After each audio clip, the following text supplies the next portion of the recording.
Vous êtes sur France Liberté, je suis Ludovic Malo. Notre objectif est d'aborder des thématiques inspirées du modèle helvétique, comme le fédéralisme, la démocratie directe, mais aussi les principes de liberté et de responsabilité, l'économie, la finance, les fondamentaux de la monnaie et enfin des sujets d'actualité. Mon invité aujourd'hui est Chloé Framery. Chloé, vous êtes enseignante en mathématiques, vous avez fait l'INSA de Lyon en prépa, vous avez fait l'école hôtelière de Lausanne pour un cursus de management hôtelier. Vous avez occupé plusieurs postes de cadre dans l'hôtellerie-restauration. Après cela, vous avez entamé un master de maths, puis le MAS, maîtrise universitaire disciplinaire en enseignement secondaire, pour enseigner finalement à Genève.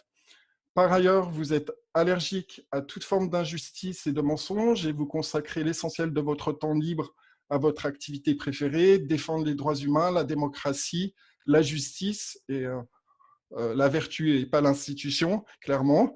La vérité, la liberté, la vie. Vous militez activement depuis 8 ans à Genève et à l'international, dans des groupes et aussi de façon individuelle. Vous êtes membre du comité Stop TISA et de la CJP, Citoyens-Citoyennes pour la justice publique. Vous avez été membre de l'association AAA+, Assemblée des actionnaires actifs positifs de la Banque nationale suisse, pour dénoncer les investissements non éthiques et les irrégularités de notre Banque nationale.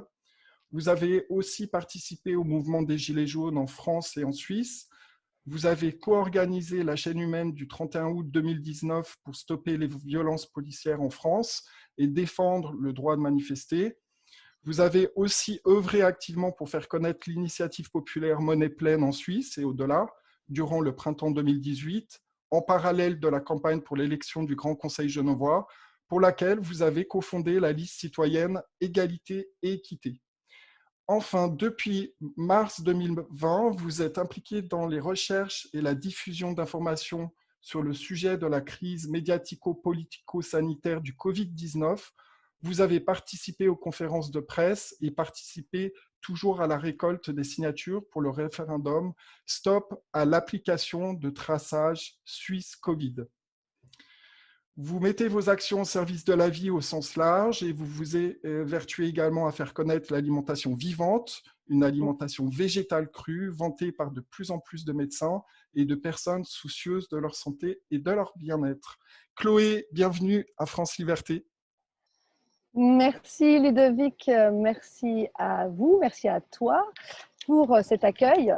Effectivement, quand je t'entends, je me dis que j'ai fait pas mal de choses et qu'il en reste encore à faire. Mais je suis Alors, en fait ici, vous ne le voyez peut-être pas, je vais juste le dire, c'est que je suis chez Irène Grosjean. Parce que ce soir, on est invité chez elle.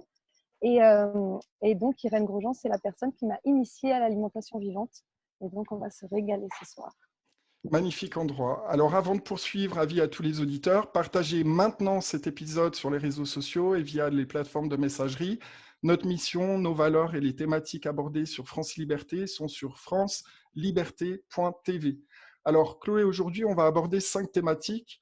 La crise sanitaire, la réponse du gouvernement suisse, la fondation Bill et Melinda Gates, les médias subventionnés. Alors Chloé, je vous ai invité sur ce podcast parce que j'estime en fait que vous avez fait un travail extraordinaire pendant le confinement. Il y a beaucoup de vos vidéos qui circulaient sur les messageries et vous êtes un petit peu un soleil dans l'obscurité parce que c'est une période qui est Merci difficile beaucoup. et j'ai aussi posté la vidéo que vous avez faite sur le vaccin Covid en Suisse, non merci. Et puis cette vidéo a eu énormément de succès puisque vous avez atteint quasiment 7000 vues sur mon fil d'actualité LinkedIn. J'avais jamais vu ça depuis plus de 15 ans. Waouh, Donc, merci, je ne savais pas. donc voilà, la thématique ne laisse clairement pas indifférent. Mhm. Et du coup, qu'est-ce qui vous a conduit à vous intéresser de près à cette situation sanitaire? Alors, cette situation en particulier m'a interpellée à partir du moment où on a vécu des mesures inédites de privation de liberté, de fermeture de commerce, de distanciation sociale. Ils appellent ça la distanciation sociale. Et en fait, ça porte bien son nom puisqu'on se met à distance les uns des autres. Et toutes ces choses nouvelles m'ont donné envie de creuser le sujet. Moi, je suis donc militante depuis 8 ans pour les sujets que tu as énoncés tout à l'heure. Je suis absolument allergique à tout ce qui est mensonge et injustice. Et là, en ce moment, on vit des événements, on vit une période historique. Historique dans beaucoup de sens, autant en termes de jamais vu, qu'en termes d'évolution et de changement. Moi, je suis de nature optimiste et je pense que tout ce qu'on vit en ce moment aboutira à quelque chose de beaucoup mieux et mettra à terre les personnes qui nous oppressent ou qui nous dictent notre conduite, qui dictent les lois et qui possèdent le pouvoir et l'argent sur cette planète. Ils se font appeler les chantres du nouvel ordre mondial. Hein. Ce n'est plus un secret actuellement. Et, euh, et comme disons qu'en ce moment, ils montrent beaucoup, ils montrent énormément leurs liens d'intérêt, leurs plans, ils dévoilent de plus en plus de choses, donc c'est de plus en plus facile de les confondre et de les mettre en lumière. Et je pense, tu parlais de lumière tout à l'heure, je pense que les choses qui ne tournent pas rond dans ce monde, à partir du moment où on les expose et où on les met en lumière, on les met à la portée de tout le monde, eh bien ces choses-là ne peuvent pas continuer. Donc c'est ce que je m'évertue à faire et je pense qu'on est sur le bon chemin. Donc, c'est vrai que jusqu'à présent, ils avaient tendance à œuvrer dans l'obscurité finalement, hein, à travers leurs différentes Mhm. organisations. Et maintenant, on voit qu'ils mettent de plus en plus leurs cartes sur la table. On parlera de Bill C'est Gates ça. tout à l'heure, mais toutes les vidéos qui sont disponibles sur Internet montrent clairement il suffit de faire les connexions entre les différents points pour avoir une meilleure Pour voir compréhension de l'ensemble la du situation. paysage, quoi. Voilà, c'est ça. Ouais. Alors, par rapport à la situation du virus en Suisse, est-ce que selon vous, le semi-confinement était justifié? Qu'est-ce que vous en pensez? Alors, je pense que cette question est rhétorique puisque depuis un mois, on a 2 morts à Genève, dans le canton de Genève, qui compte 500 000 personnes, que depuis un peu plus d'un mois, on a eu 38 morts. En Suisse, on ne sait même pas s'ils sont morts du Covid, puisque comme vous le savez, plusieurs personnes qui sont décédées dans les hôpitaux sont systématiquement ou presque systématiquement classées dans la case Covid. Et ce qu'il faut savoir aussi, par exemple, c'est que les morts de la grippe ne sont plus comptabilisés depuis le 17 mars, comme en France d'ailleurs, car les symptômes sont similaires à ceux du coronavirus. Donc, la situation est loin d'être désespérée. Le mot de pandémie déclaré par l'OMS le 11 mars est largement exagéré, puisqu'il me semble que pour qu'il y ait une pandémie, il faut qu'il y ait un nombre inhabituel de morts ou alors que la maladie soit inhabituellement contagieuse, ce qu'elle n'est pas. Encore un petit élément qui permettra de comprendre, au premier semestre 2020 en Suisse, le nombre de décès, toutes causes confondues, est inférieur aux années précédentes. Donc, si effectivement on avait eu affaire à un cas de pandémie ou même d'épidémie, ce nombre aurait été largement supérieur. Donc, pour moi, toutes ces mesures, confinement, distanciation, fermeture des écoles, fermeture des boutiques, sont disproportionnées, sont inutiles et ont pour vocation de faire peur. D'ailleurs, encore un petit détail, peut-être cela ne vous a pas échappé, mais Daniel Corr, le responsable de la task force pour Covid-19 qui a pris sa retraite, eh bien, a déclaré le 29 mai que la fermeture des écoles était inutile au niveau épidémiologique. Il y a tout qui s'envole. Et que par contre, cette fermeture des écoles avait pour objectif de faire comprendre à la population que le cas était grave. Donc, on nous impose des mesures qui ne sont pas du tout en rapport avec les événements.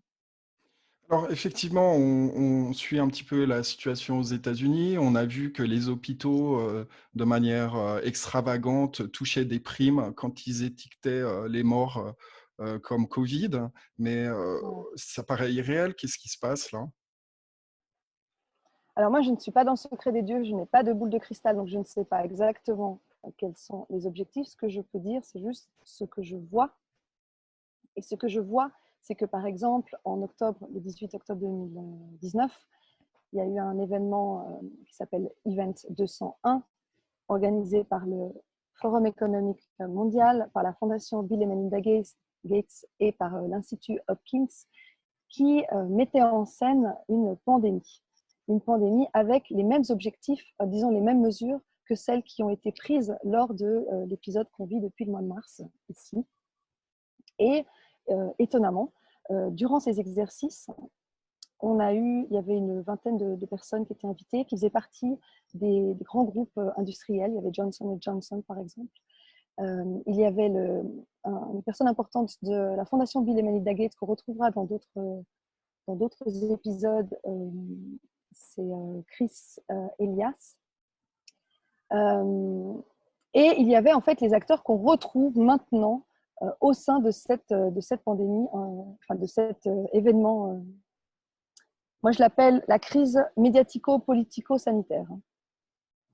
Par exemple, les établissements, la Fondation Bill et Melinda Gates, évidemment, le CEPI, qui est une coalition d'innovation pour la préparation aux épidémies, le Wellcome Trust, toutes ces institutions, Microsoft, évidemment. Après, on a les institutions comme Moderna, AstraZeneca et Inovio, qui sont des instituts biotechnologiques pour des vaccins, et tous sont financés d'une façon ou d'une autre par Bill et Melinda Gates. Donc voilà, chacun conclura ce qu'il a envie de conclure. En tout cas, ce qui se passe maintenant, c'est qu'on est dans la course au vaccin. Enfin, disons les personnes que j'ai citées, nous font tout ce qu'elles peuvent pour nous convaincre que l'issue de cette situation, la libération en fait, sera uniquement possible avec un vaccin, alors qu'on sait que d'autres traitements existent. On a vu la campagne de dénigrement, de diffamation de l'hydroxychloroquine, par exemple, avec l'azithromycine de Didier Raoult. On a vu l'étude du Lancet qui était complètement foireuse. On voit ce qui se passe sur les plateaux. Enfin, moi, je ne les vois pas puisque je ne regarde pas la télévision, mais j'ai quelques extraits parfois. Je vois ce qui se passe sur les plateaux de télévision où on donne la parole uniquement aux spécialistes, aux experts qui sont payés par les labos pharmaceutiques et qui prônent la vaccination obligatoire. L'OMS ne fait pas exception. On voit aussi que l'OMS a un énorme rôle dans cette histoire, alors que l'OMS, pour rappel, n'est pas une institution élue, n'est pas gérée par des gouvernements, mais essentiellement par des fondations et des dons privés à 80%. Donc, il n'y a aucune raison pour qu'une institution privée nous dicte notre conduite, contrairement à ce qui est en train de se passer maintenant. Enfin, c'est mon avis. Concernant Bill Gates, on sait que c'est le troisième contributeur de l'OMC. Je veux dire, cette personne n'est pas médecin. Non. Il prend des décisions qui, je veux dire, Ouais. qui n'ont aucune relation avec son profil. On est quand même, on est en droit de se poser de sérieuses questions sur les motivations de la fondation Bill et Melinda Gates. Elle est censée faire quoi, cette fondation, à la base? Effectivement, d'abord, pardon. Elle est censée faire quoi, cette fondation, à la base? J'ai pas compris le début, pardon. Non, je dis la fondation Bill et Melinda Gates, officiellement, elle est censée faire quoi? Oui, officiellement, elle est censée faire des actes de philanthropie. Donc, par exemple, ce qu'il présente comme des actes de philanthropie, c'est distribuer des vaccins dans tous les pays du tiers-monde, comme en Inde, où le vaccin de la polio de la fondation Bill et Melinda Gates a causé 491 000 paralysies flasques aiguës, par exemple. Et suite à cela, le gouvernement indien a expulsé la fondation. Il y a également beaucoup de dommages qui ont été faits en Afrique. Donc, dans ces vaccins, c'est assez documenté. Il y a beaucoup de spécialistes, des médecins qui dénoncent depuis des années qu'il y a des produits tout à fait nocifs, des métaux lourds, du mercure et d'autres produits dans ces vaccins. Comment se fait-il que c'est… Voilà. Comment se fait-il que… Bon, ce qu'on sait aussi, c'est que pour les sociétés pharmaceutiques, c'est beaucoup plus facile de vacciner les gens plutôt que développer des médicaments, puisqu'il n'y a quasiment pas de contrôle sur les vaccins. D'après les informations qu'on a, il n'y a pas de contrôle. Effectivement que sur les vaccins, le champ était libre. Oui. Et non seulement il n'y a pas de contrôle, mais il n'y a pas de poursuite judiciaire pour les fabricants de vaccins. Donc, c'est open bar. C'est vraiment à tous les coups, je gagne, quoi. Les personnes qui se lancent dans les vaccins ne risquent absolument rien. Elles risquent juste de se faire des bénéfices inédits. Donc, des sommes juste pour, indécentes. Et effectivement, un vaccin rapporte beaucoup plus à l'industrie pharmaceutique que, par exemple, la plante Artemisia annua. On est bien d'accord.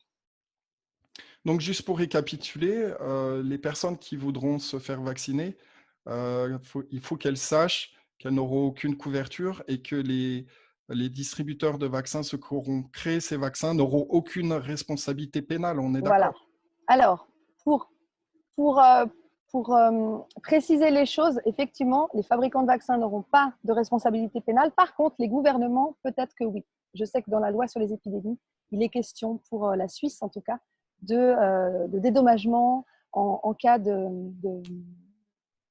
dégâts dus au vaccin. Donc déjà, rien que ces articles-là devraient nous faire tilt et devraient nous pousser à nous dire pourquoi font-ils état d'effets délétères avec ces vaccins, s'ils sont si sûrs, si safe que ça. Pourquoi prévoient-ils des indemnisations des personnes qui auraient eu des préjudices à cause des vaccins? Donc, ce qui est quand même extravagant, et on le voit aux États-Unis avec la loi Boyle qui a été votée il y a déjà quelques années, où effectivement, ils peuvent en toute impunité vendre ces vaccins sans avoir de compte à rendre. Et s'il y a des dommages collatéraux, ce sera l'argent des contribuables qui, Voilà. qui payera les dommages. C'est quand même extraordinaire. Comme toujours, les mêmes ou presque les mêmes prennent des risques, soi-disant des risques, et en fait, à la fin, qui paye l'addition? C'est nous. C'était pareil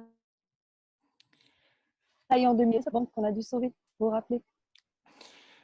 Si on retourne un petit peu sur les mesures qui ont été prises par le gouvernement sur cette crise du coronavirus, qu'est-ce que vous Oui. pensez des mesures prises par le gouvernement? Bon, on a vu que tout a été fermé, les magasins ont été fermés, il y a l'imposition du masque, il y a cette distanciation Mhm. sociale, cette hystérie Ouais. médiatique. Et on voit que les journaux locaux, enfin la presse locale, les médias de masse habituels ne questionnent absolument Ne pas. questionne rien. C'est la pensée unique. C'est ça qui est assez caractéristique à notre époque. C'est pas seulement pour le sujet des mesures du Covid. Pour de plus en plus de sujets, l'ATS Keystone, qui est notre agence de presse suisse, euh, fait un article et ensuite tous les médias mainstream, tous les médias papier en tout cas, du style le 20 minutes, éventuellement la Tribune de Genève, le 24 heures, enfin bref, recopient le bulletin sans questionner, sans aller vérifier les chiffres, sans interviewer quelqu'un qui n'est pas forcément d'accord.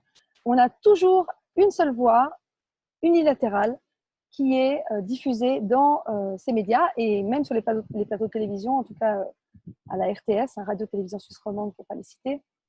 Je n'ai pas encore vu de débat entre, par exemple, Tedros Adhanom Ghebreyesus, le directeur de l'OMS, et des personnes comme les personnes qui font partie du comité de référendum, dont je fais partie, contre l'application de traçage Suisse Covid, par exemple, ou avec Jean-Dominique Michel, l'anthropologue de la santé, qui a écrit ce très bon livre qui s'appelle Covid, anatomie d'une crise sanitaire. Voilà.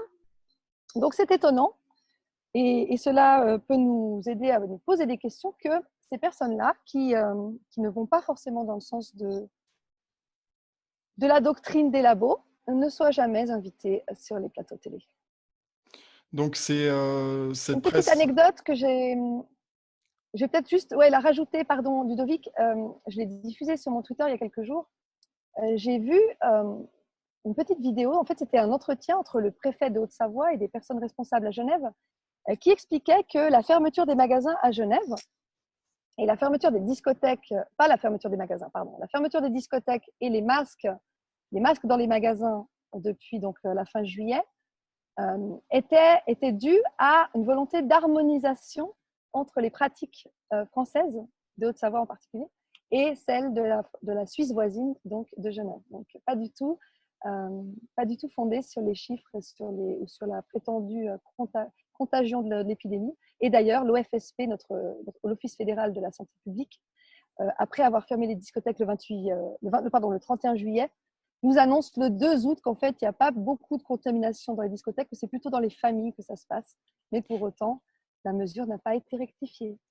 Donc, en fait, le gouvernement a forcé les discothèques à fermer en prétendant qu'il y avait une vingtaine de cas Oui, de contamination. Et en fait, cette information a été publiée dans les journaux locaux. Et en fait, il s'est avéré ouais, que cette information était fausse. c'est ça. Donc il y a des fausses informations qui sont ensuite contredites par l'OFSP qui dit qu'il y a une erreur. Il y a une erreur, on s'excuse, on est très désolé, mais il n'y a rien qui change. C'est-à-dire que les restrictions, les privations de liberté restent les mêmes et cette mesure, parmi tant d'autres, euh, peut conduire, en tout cas conduit gentiment mais sûrement, doucement mais sûrement, à la faillite ou en tout cas à des graves manques à gagner pour les petites, pour les discothèques, pour les restaurants qui font des animations, pour les bars et toutes ces petites entreprises qui n'ont pas une trésorerie limitée, n'est-ce pas? Tout Donc, à fait. ce serait très dommage qu'elles disparaissent et qu'à la place, on ait des grands groupes, des Uber discothèques, des Uber restaurants ou des Uber laveries automatiques pour remplacer tous nos petits artisans et tous nos petits commerces. Il y a une autre N'est-ce pas? Là, je information. m'adresse aux conseillers fédéraux. Petite annonce. Il y a une autre information fausse qui a été diffusée par les médias, c'est qu'il y a apparemment une fillette de 9 ans qui était décédée. Et en fait, l'information était totalement fausse. Ah C'était une oui, elle personne avait qui 109 avait ans. 109 ans. Voilà, C'est quand même exceptionnel, hein. voilà. Ils ont oublié un 1 et un 0 devant. Ouais, ouais. Mhm. Alors, vous Mais par dites, contre, ils disent que c'est nous qui donnons des fake news. Hein, c'est ça qui est intéressant aussi. Ils nous traitent de complotistes, de menteurs, alors que tout ce qu'on dit est sourcé. Mais eux, quand ils se trompent, c'est normal. C'est pas grave. C'est vous l'erreur dites, qui est humaine. vous dites que le gouvernement agit de manière illégale en violation de textes et codes en lien avec nos libertés individuelles et notre santé. Mhm. Qu'est-ce qui vous paraît le plus manifeste? Alors, le plus manifeste, je pense, c'est ce à quoi on a accès le plus facilement, c'est la Constitution fédérale. La Constitution fédérale, elle a entre 27 et 28, je crois que c'est 28 articles qui traitent des droits fondamentaux. Donc voilà, les droits fondamentaux, c'est la liberté de mouvement, c'est la liberté économique. J'en ai listé, je ne sais plus où je l'ai mise, mais j'en ai listé, voilà ici, j'en ai listé une douzaine qui ont été violées durant les mesures de notre cher gouvernement. Pardon.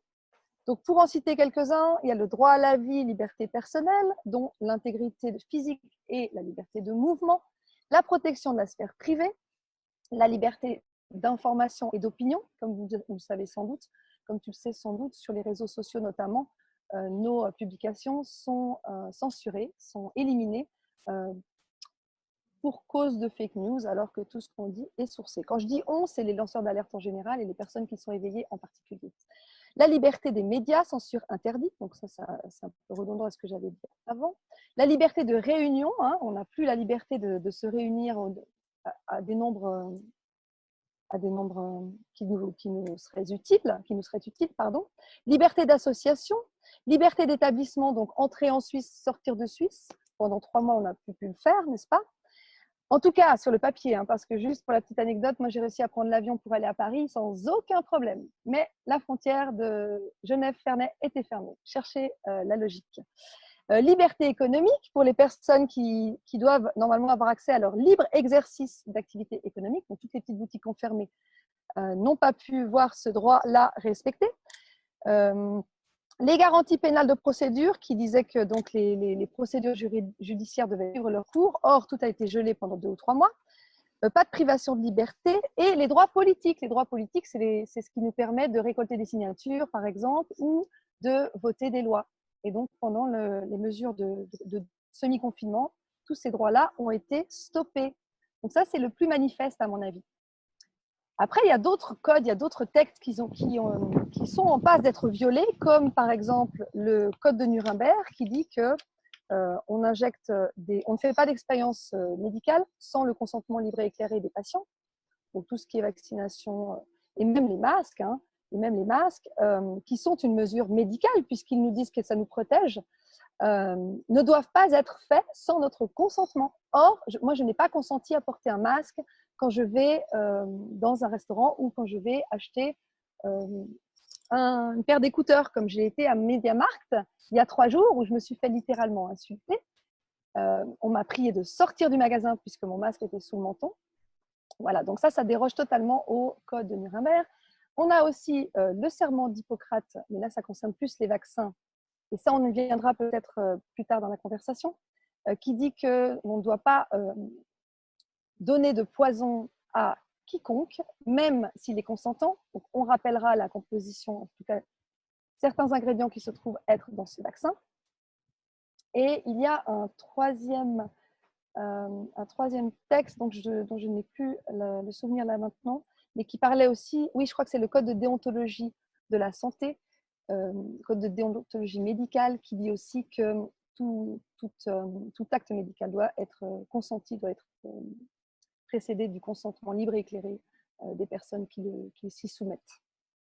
Mais ça, c'est une liste non exhaustive. Donc aujourd'hui, effectivement, avant on parlait des morts, maintenant on parle des cas positifs, mais c'est comme si on parlait de cas positifs de la grippe, ça devient absurde.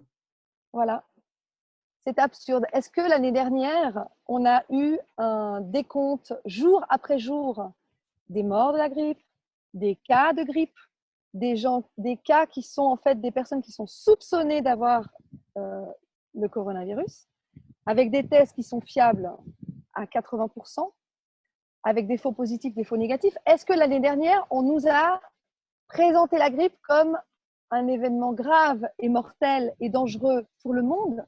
Il ne me semble pas. On a eu l'année 2016-2017, il y a eu une grippe planétaire plus grande que maintenant, disons qui a occasionné un nombre de morts plus grand que celui qu'on a aujourd'hui. Pourtant, pas de confinement, pas de masque, pas de distanciation, pas de fermeture de commerce, pas de fermeture d'école, etc., etc., etc. Il suffit de grossir, de mettre la loupe sur un événement et d'en faire un événement catastrophique pour que tout le monde s'affole. Mais encore une fois, le Covid, c'est même pas 10% des morts, c'est 5% des morts. Il y a le cancer avant ça, les infections respiratoires, la pollution, les accidents de voiture, la faim dans le monde, qui sont bien plus graves et bien plus mortifères que ce prétendu virus. Donc pourquoi le zoom est fait sur un virus, alors que toutes les autres causes de mort sont plus dangereuses, sont plus étendues, sont parfois plus contagieux? Donc voilà, c'est les questions que j'aimerais que les personnes qui nous regardent se posent. Moi, je ne prétends pas donner les réponses, mais je pense que la réflexion scientifique, elle commence avec le questionnement. Pourquoi aujourd'hui, on doit subir ces mesures de rétention, de restriction de liberté, d'assignation à résidence, de vêtements obligatoires? Il n'y a pas si longtemps, on interdisait le foulard pour les musulmanes dans le fonctionnariat, dans la fonction publique. Et aujourd'hui, on nous oblige à mettre le masque. Quelle est la cohérence? On sent se profiler une vaccination obligatoire avec un climat et une ambiance d'angoisse, de peur, avec ces cas positifs qui sont passés en boucle dans les médias. Qu'est-ce que vous pensez de cette vaccination obligatoire? Est-ce qu'il y a une loi qui permettrait au Conseil fédéral de forcer la population à se faire vacciner? Alors malheureusement, oui, et elle est passée inaperçue à l'époque. C'était en 2012 que cette loi a été écrite et votée par nous, inconscients que nous étions, en 2013. Elle a commencé à entrer en vigueur en 2016, le 1er janvier 2016. Il s'agit de la loi sur les épidémies, qui dit en son article 7 qu'en cas de situation extraordinaire, donc c'est la situation qu'on a vécue du 16 mars au 19 juin, là récemment, le Conseil fédéral était seul maître à bord, pouvait prendre toutes les mesures qui lui semblaient utiles pour combattre l'épidémie. Et l'article 6, qui parle cette fois d'une situation particulière, qui est notre situation, disons que c'est la situation telle qu'elle a été décrétée par le Conseil fédéral sur la base de l'OMS, bien sûr, parce que c'est écrit dans l'article 6. Bref, que durant cette situation particulière, le Conseil fédéral, en ayant consulté les cantons, peut imposer la vaccination obligatoire. Donc, c'est déjà possible maintenant. Mais ce qui se passe, c'est que cette loi ne s'applique qu'en cas de situation particulière. Or, si la situation change et devient de nouveau normale, le Conseil fédéral a besoin d'une loi qui prolonge cette loi, cette loi sur les épidémies. Donc, le Conseil fédéral a établi un projet de loi qu'il a mis en consultation là, au début de l'été, qui a abouti à un message qui a été donné donc, le 12 août, on est quoi le 20, donc c'était il y a une semaine, un message qui a été donné à la population qu'on peut consulter, que je pourrais vous envoyer, qui dit que jusqu'à fin 2021, la loi sur les épidémies est prolongée, les ordonnances sont prolongées pour pouvoir imposer à la population la vaccination obligatoire, même en cas de situation qui n'est pas particulière. Il y a d'autres choses dans ce projet de loi qui sont intéressants, notamment le fait que la Confédération, donc nos impôts, prévoit de financer les abonnements des médias papier qui sont distribués à la population, par exemple. Elle prévoit aussi de pouvoir refermer les boutiques et les établissements médicaux. Donc voilà, ça c'est toutes des petites nuances, des petites subtilités qu'on retrouve dans ce projet de loi. Et ce projet de loi, il doit être voté par l'Assemblée fédérale en septembre. Donc on invite tout le monde à se réveiller, notamment nos conseillers aux États et nos conseillers nationaux, pour qu'ils ne votent pas, ou plutôt qu'ils votent non à ce projet de loi, qui nous emmène dans une situation compliquée, dans la mesure où cette loi est considérée comme urgente. Et donc, même si on fait un référendum, ce que l'on fera, puisque nous avons déjà lancé le référendum sur l'application SwissCovid, mais nous allons également lancer un référendum contre cette loi Covid-19 qui se prépare, même si le référendum obtient gain de cause, la loi urgente court sur 1 an. C'est-à-dire qu'à partir du moment où elle est votée à l'Assemblée fédérale et qu'elle est mise en vigueur, elle est valable pendant 1 an, même si le référendum est gagnant et que la population se prononce contre cette loi.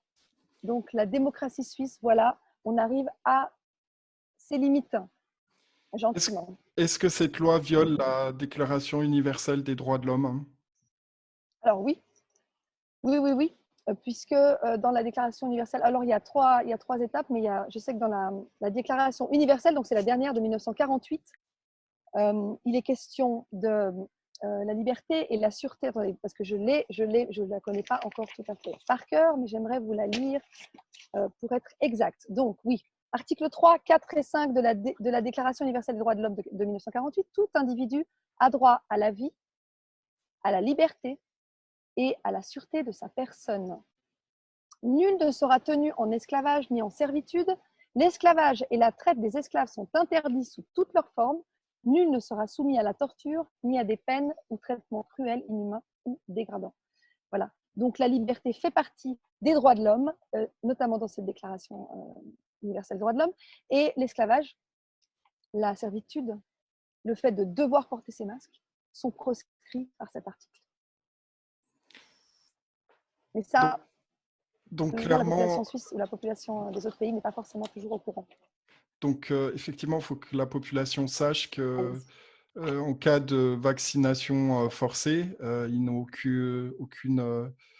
aucun, on va dire, ils sont pas obligés de respecter. Il n'y a aucune légitimité, aucune légitimité, effectivement. légitimité à ce qu'on nous impose la vaccination forcée. Pour tous les textes que je vous ai cités avant.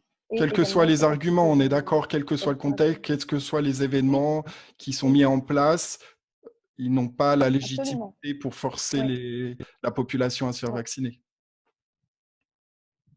Non. Mais alors, ce qu'ils risquent d'invoquer, c'est le fait que le vaccin soit obligatoire, certes, mais qu'il n'y a pas de mesure de contrainte, c'est-à-dire que la police ne va pas débarquer chez vous et vous injecter la dose. Effectivement, ils ont prévu les mesures de contrainte, ça c'est l'article 32, pour les tests, la surveillance médicale, l'isolement et la quarantaine. Donc, ils peuvent nous isoler, nous imposer des quarantaines de force, mais pas la vaccination. Donc, ce qu'ils vont faire, ou en tout cas ce qu'ils veulent faire, ne parlons pas au futur, c'est de restreindre l'accès à certaines activités professionnelles, à certains transports, comme l'avion par exemple, aux magasins, aux restaurants, aux bars, aux discothèques éventuellement, à toutes les activités sociales, économiques et culturelles pour les personnes qui n'auraient pas leur vaccin. C'est ce qu'on peut supposé. Alors, Donc, c'est un petit peu espérons l'effet de la que grenouille. On la met dans une casserole et c'est puis on ça. augmente la température Dans petit une à petit casserole, pour qu'elle voilà, lâche. C'est ça? c'est ça, jusqu'à ce qu'elle soit trop, que l'eau soit trop chaude pour qu'elle puisse s'échapper. Tout en lui disant, c'est normal, on te fait un petit jacuzzi, c'est normal que l'eau soit chaude. C'est pour ton bien, c'est pour ta santé, petite grenouille. Alors, Et ouais, c'est ce qu'ils font avec Chloé, nous. il y a une diabolisation et un discrédit des médias de masse, des traitements alternatifs au Covid-19. Quels Oui. sont-ils et comment tu les interprètes? Alors, je les ai subis un petit peu, notamment avec l'article du 9 mai du Temps, qui a cru bon de faire un article sur Emma Cruzy, Tal Chaler et moi, pour dire que ce qu'on disait, c'était… Non, non, pardon, il disait même pas qu'on disait qu'on donnait des fausses informations.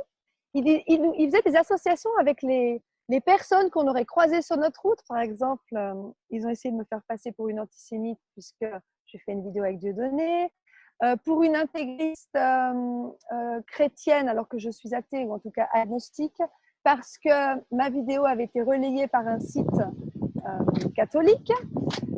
Emma Cruzy la font passer pour une terroriste ou pour une dangereuse guerrière, puisqu'elle a un ton un petit peu enflammé, ce qui peut se comprendre.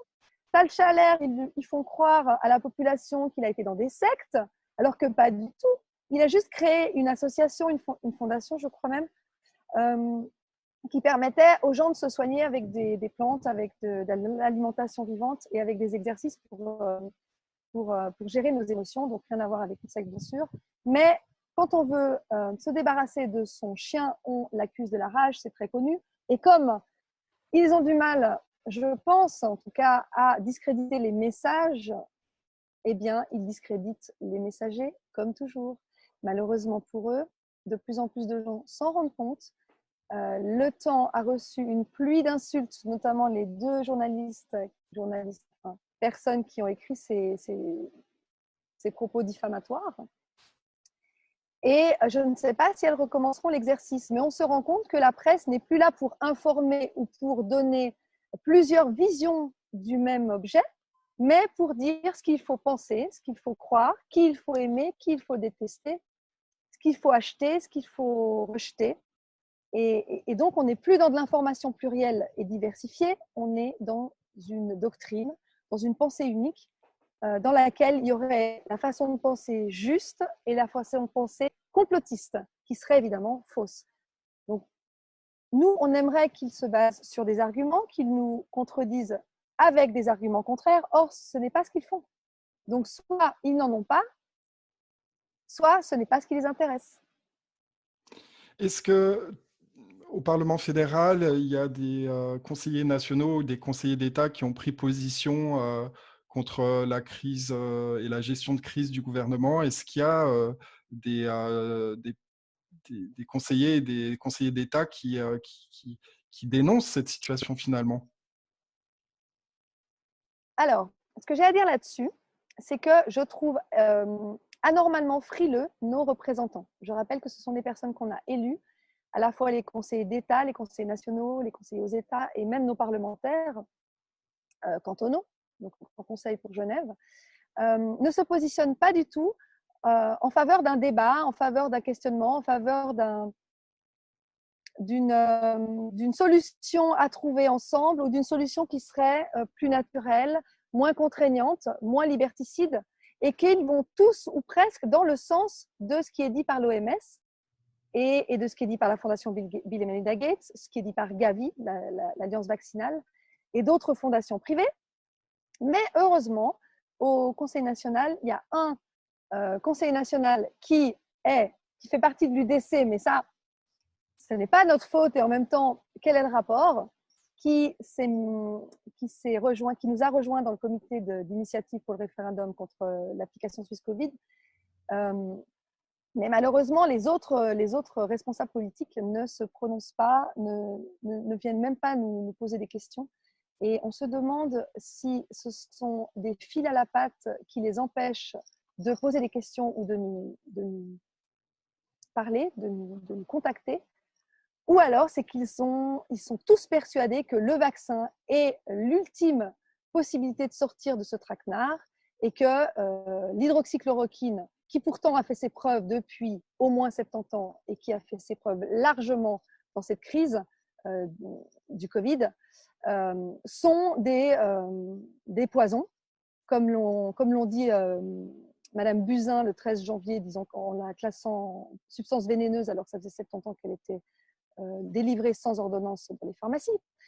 Ou peut-être pense-t-il que l'Artemisia annua, qui est un traitement aussi utilisé notamment à Madagascar, qui marche très bien, est une plante dangereuse, peut-être une plante carnivore, je ne sais pas. En tout cas, c'est très étonnant et c'est très révélateur peut-être d'un comportement qui pose question, d'avoir tous ces gens qui sont censés nous représenter et qui en fait parlent d'une seule voix comme l'OMS. Et du coup, c'est une sorte un petit peu d'omerta, personne ne sort du bois et personne ne Oui, prend position et tout le monde suit le courant sans se poser de questions. C'est un petit peu ça. c'est ça. C'est ça, on dirait ils sont frileux, ils sont peureux. J'ai également oublié de mentionner Isabelle Chevalet, qui est des Verts, Verts libéraux, je crois, qui soutient aussi nos démarches. Et il y a également Dick Marty, Pierre Sanchi, qui sont d'anciens conseillers d'État ou nationaux et qui sont dans le questionnement, dans le débat et qui soutiennent également la fin de ces mesures liberticides imposées par nos autorités. Ouais. Il y a un autre point par rapport à ces vaccins. Il y a beaucoup d'informations qui sont disponibles sur Internet et des sources très sérieuses qui indiquent que ces vaccins potentiellement pourraient avoir une signature digitale pour pouvoir tracer les personnes et à tout moment. C'est C'est une ça. Donc on technologie a. qui est disponible depuis déjà longtemps, n'est-ce pas? Alors, je ne sais pas si elle est disponible depuis longtemps. En tout cas, ce que je sais, c'est que ID 2020, dont je parlais dans ma vidéo du 13 avril, est financée, bien sûr, par, entre autres, Microsoft. Donc, Microsoft, la fondation, enfin, disons, la société de Bill Gates, par la fondation Rockefeller, par Accenture, par comment ça déjà, Ineo, je crois, qui sont des sociétés de technologie et de chimie. Donc, il y a énormément de technologie qui est prévue là-dedans et que il est question, j'ai aussi vu des articles, et ça j'en avais parlé également dans cette vidéo, d'un tatouage quantique qui permet d'injecter un carnet de vaccination sous la peau des personnes et d'être détecté en fait après avec une application de téléphone. Il y a également le, le plan sur la vaccination européen que j'ai pas loin, qui parle d'un carnet de vaccination obligatoire pour tous les pays membres de l'Union européenne. Donc, ce plan, il concerne les années 2018 à 2022. Donc, le plan explique, ça je pourrais vous le transmettre aussi, est-ce qu'il est là? Oui, il est là. Juste là, plan de vaccination d'une européenne. Hop, j'ai mis en jaune un petit peu les choses intéressantes. Qui prévoit donc d'expliquer aux gens qui sont réfractaires au vaccin que c'est important d'avoir des vaccins, que c'est très, très, très utile et que ça nous sauvera de tout. Et que la collaboration se fera de nouveau avec Gavi, avec CEPI, avec d'autres institutions pro-vaccin, évidemment, et technologiques, et qui prévoit également sur les réseaux sociaux de faire attention aux messages qui sont diffusés. Il s'associe aussi à l'OMS, bien sûr, et à l'UNICEF. L'UNICEF, tiens, parlons-en juste le temps d'une petite vignette que j'ai vue tout à l'heure. L'UNICEF a un plan prévu pour la séparation des enfants par rapport aux familles. Vous savez, ce que nous annonçait Mike Ryan de l'OMS le 30 avril, le 30 mars, et la Reine d'Angleterre le 5 avril, qui disait que les familles allaient être séparées, que les enfants allaient être retirés des familles. Eh bien, l'UNICEF nous explique comment faire en sorte que les enfants soient le moins traumatisés possible suite aux séparations qui seront inévitables avec cette crise du Covid. Donc voilà, les petits carnets de vaccination sous la peau, c'est officiel, en tout cas c'est prévu. Il y a également HappyJect, c'est une société américaine qui a fait la démonstration le patron était tout fier de nous montrer sur une chaîne américaine il y a quelques semaines comment, avec une seringue, on peut injecter à la fois un vaccin et un carnet de vaccination et une puce. Donc voilà, tout cela nous porte à croire qu'effectivement, le vaccin ne sera pas tout seul dans sa seringue. Et il y a encore une dernière chose, un dernier brevet dont j'aimerais parler, c'est le brevet WHO comme World Order 2020 060606 de Microsoft qui prévoit de miner de la crypto-monnaie, donc de faire de la crypto-monnaie avec les mouvements de notre corps. Il est disponible sur Internet, je pourrais également vous le transmettre. Et donc, ici, il s'agit de nanoparticules qui permettraient en fait d'activer cette création de crypto-monnaie avec l'activité de notre corps. Alors, tout ça, c'est inquiétant, c'est orwellien, clairement. Il y a beaucoup de personnes qui se sont réveillées, entre guillemets, avec la crise du coronavirus. On va dire que c'est le côté positif. Et puis, il y a Oui, aussi tout à beaucoup de fait. gens qui font les autruches, qui systématiquement traitent les gens de complotistes. Alors, c'est une accusation qui est évidemment un classique pour, on appelle ça character Ouais. assassination en anglais. Bon, déjà, c'est punissable par le droit pénal, on est d'accord, c'est de la diffamation. Oui, oui, tout à fait. Tout à fait, la diffamation. Moi, j'ai déjà porté plainte plusieurs fois auprès de notre ministère public pour diffamation, calomnie, injure. Mais il faut savoir que ces plaintes n'ont jamais abouti. Chaque fois qu'elles étaient contre soit des journalistes, soit des personnes qui cherchent à nous discréditer, eh bien, d'abord, le principe, c'est que ces plaintes traînent. Je peux commencer à en parler parce que j'en suis à la 4e ou à la 5e et qu'elles suivent toutes le même schéma, c'est-à-dire qu'elles traînent dans les tiroirs, on n'en entend pas parler pendant 2 ans. On relance le ministère public qui ne répond dans un premier temps pas, puis il répond en disant que l'affaire est en cours et finalement on obtient un avis de non-recevoir avec une non-entrée en matière ou un classement sans suite de nos autorités par rapport à ces plaintes qui sont pourtant étayées à la virgule près. Et également, par exemple, pour l'article du Temps, j'ai demandé un droit de réponse au journal qu'il a refusé, alors qu'ils sont normalement obligés de nous donner ce droit de réponse. Et j'ai porté plainte ensuite, j'ai déposé une plainte au conseil de presse suisse qui nous a d'abord dit que la plainte était trop longue, ensuite qu'il fallait encore citer les articles du code de déontologie des journalistes pour chaque phrase qui était problématique. Et ensuite, on m'a encore dit qu'il y avait trop d'articles, que la plainte était encore trop longue. Et donc, comme ça, il gagne du temps jusqu'à ce que l'affaire soit oubliée et jusqu'à ce qu'il ne soit plus possible de réfuter les affirmations diffamatoires qui ont été propagées. Donc, effectivement, si le droit théorique condamne les propos diffamatoires de ces gens qui nous traitent de complotistes, dans les faits, dans la pratique, malheureusement, ce droit n'est pas appliqué en général. Et pour revenir au terme de complotiste, dès que quelqu'un a le malheur de remettre en question une parole officielle, une déclaration sur un média subventionné ou une parole en faveur des lobbies, des lobbies financiers, des lobbies commerciaux, des lobbies pharmacochimiques, eh bien, l'argument massu, c'est de nous traiter de complotistes. Seulement, quand on demande quels sont les arguments qui permettent à la personne de se débarrasser du sujet en assénant ce mot magique, eh bien, en général, la personne me dit, ah, je ne veux pas vous parler, ah, je ne veux pas en parler, je ne sais pas. Et en fait, il n'y a pas d'argument. Donc, il se discrédite tout seul avec ce mot valise qui ne veut rien dire.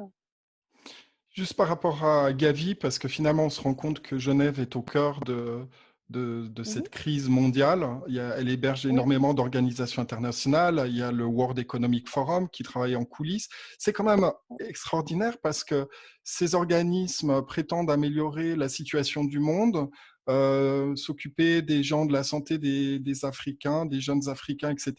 Et puis on constate qu'ils sont très bien installés à Genève dans des bâtiments qui ressemblent à des bunkers et il y a des caméras partout. Est-ce que c'est ça le philanthropisme?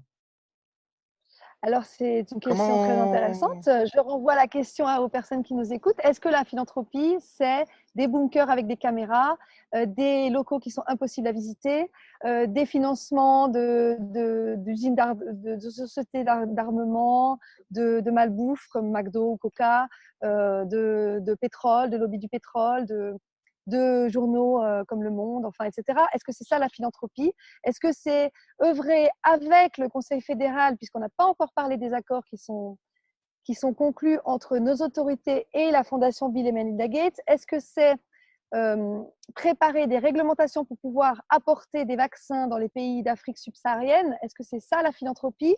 Est-ce que c'est implanter des OGM en Afrique ou en Asie ou en Inde, par exemple, pour faire manger la population, donc des légumes et des fruits qui ont perdu toutes leurs vitamines, toutes leurs vertus nutritives, etc. Est-ce que c'est ça la philanthropie ou est-ce que ce ne serait pas plutôt de faire en sorte qu'il y ait le moins de pollution possible, que l'eau soit potable, que les aliments biologiques soient à la portée de tous, que les différences, les inégalités de richesse soient gommées, que les énergies non fossiles, les énergies renouvelables soient développées.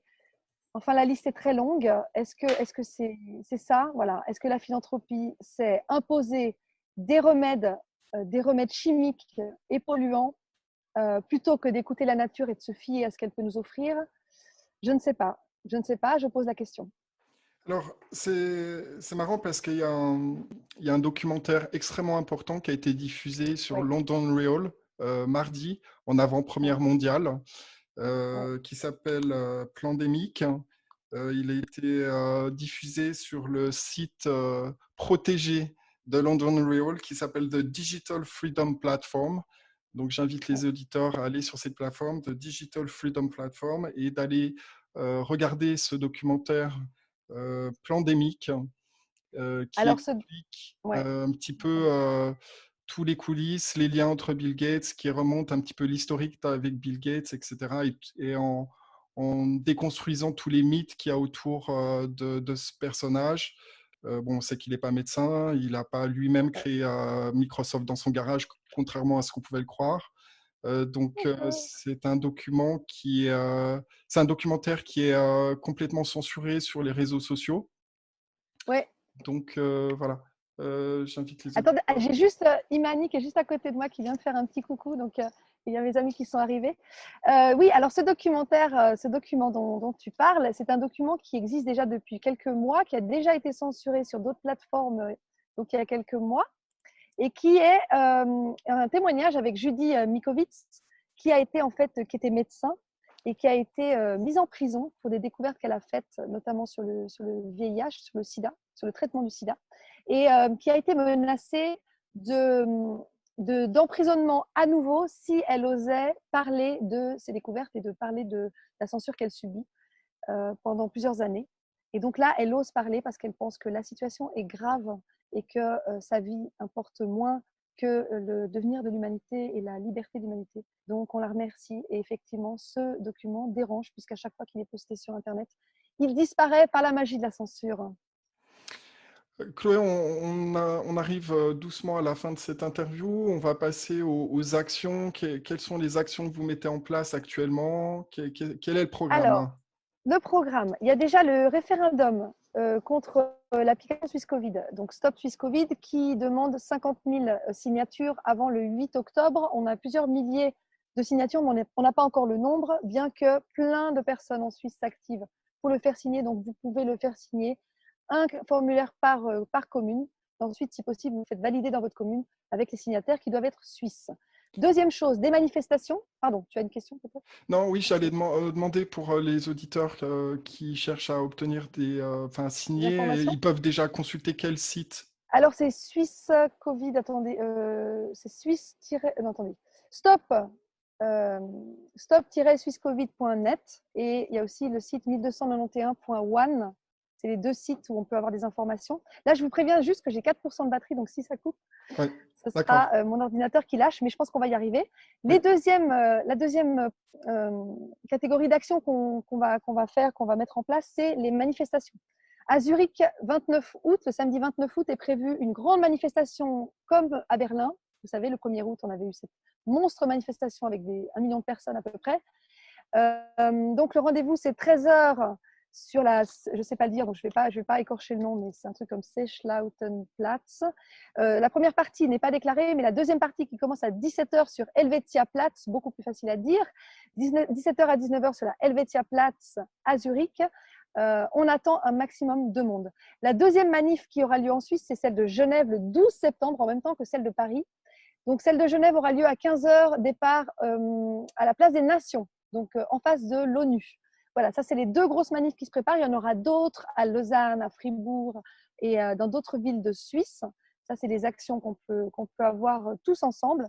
Il y a aussi des petits groupes qui se forment pour distribuer des tracts, notamment comme celui-là, sur les dommages des effets du masque sur le visage toute la journée. On a également le petit, ça j'aime bien, c'est une petite liste de questions à se poser ou à poser aux personnes qui ne s'en posent pas, comme par exemple pourquoi tous les praticiens de médecine parallèle, ostéo-acupuncteurs, naturopathes, ont-ils eu l'obligation de fermer leur cabinet pendant plus de 3 mois lors du confinement? Pourquoi ces praticiens ont-ils été considérés comme inutiles pour le traitement des patients atteints du Covid-19? Ou alors, une que j'aime bien, pourquoi les gouvernements nous ont-ils dit un retour à la normale sera possible uniquement lorsqu'un vaccin pour le Covid-19 sera disponible, alors qu'il n'y a pratiquement plus de cas de Covid-19 sur la planète, etc. etc. Donc ça, on distribue aux gens. Pour résumer, dernière question, parce qu'en plus, vous n'avez plus beaucoup de batterie. 2%. Alors, quel est le message que vous donnez à la population suisse aujourd'hui? Mon message, déjà, c'est de ne plus avoir peur, de ne plus croire les mensonges, parce qu'avec la peur, on développe un système immunitaire en rade. Donc, n'ayez plus peur, faites-vous confiance. On a les solutions à l'intérieur de nous. Commençons à allumer le cerveau, éteindre la télé. C'est 2 actions comme des vases communicants qui vont très bien ensemble. Pour moi, en tout cas, ça marche très, très bien. Ça vous empêche d'angoisser pour rien. Réfléchissez par vous-même, réfléchissons par nous-mêmes. Arrêtons de nous laisser dicter notre pensée et notre réflexion par des autorités qui ont des intérêts financiers et de pouvoir. Faisons des liens, mettons-nous ensemble. Ne croyons pas qu'on est seul parce qu'on est loin de l'être. Osons parler. Pour moi, la clé, elle est dans le courage de dire qui on est, d'être soi-même. Vraiment, c'est comme ça qu'on s'en sortira, à mon avis. C'est comme ça que je le fais. Moi, je risque ma place en ce moment, puisque le DIP m'a infligé un blâme pour mes publications Facebook et pour ma vidéo avec Dieudonné, et m'a écrit que tout nouveau manquement appellerait à la constatation, je le dis de tête, à la constatation d'une insuffisance de prestations pouvant mener à la résiliation des rapports de service. Je risque mon poste, mais pour moi, rien n'est plus important que la liberté. La liberté, la souveraineté individuelle, la liberté de penser, la liberté d'opinion, le libre arbitre, le sens critique, pour moi, sont des valeurs inestimables à ne surtout pas lâcher. On est nombreux, n'ayez pas peur, vraiment. Merci beaucoup, Chloé, pour cette interview en direct de France. Merci à toi, merci à vous. C'était un plaisir de t'avoir en interview et merci beaucoup pour tout ce que tu fais et les efforts que tu déploies pour réveiller les gens à cette situation sanitaire qui… C'est comme de respirer. Pardon de te couper parce que j'ai peur que ça coupe, mais c'est comme de respirer, je ne pourrais pas faire autrement. Rester passif face à cette situation, c'est trop dur pour moi. Je trouve plus facile de dire ce que je pense et de faire mes recherches. Vraiment. Merci beaucoup, Chloé, et Merci, bon courage pour la suite. merci à toi aussi. Au revoir. Au revoir.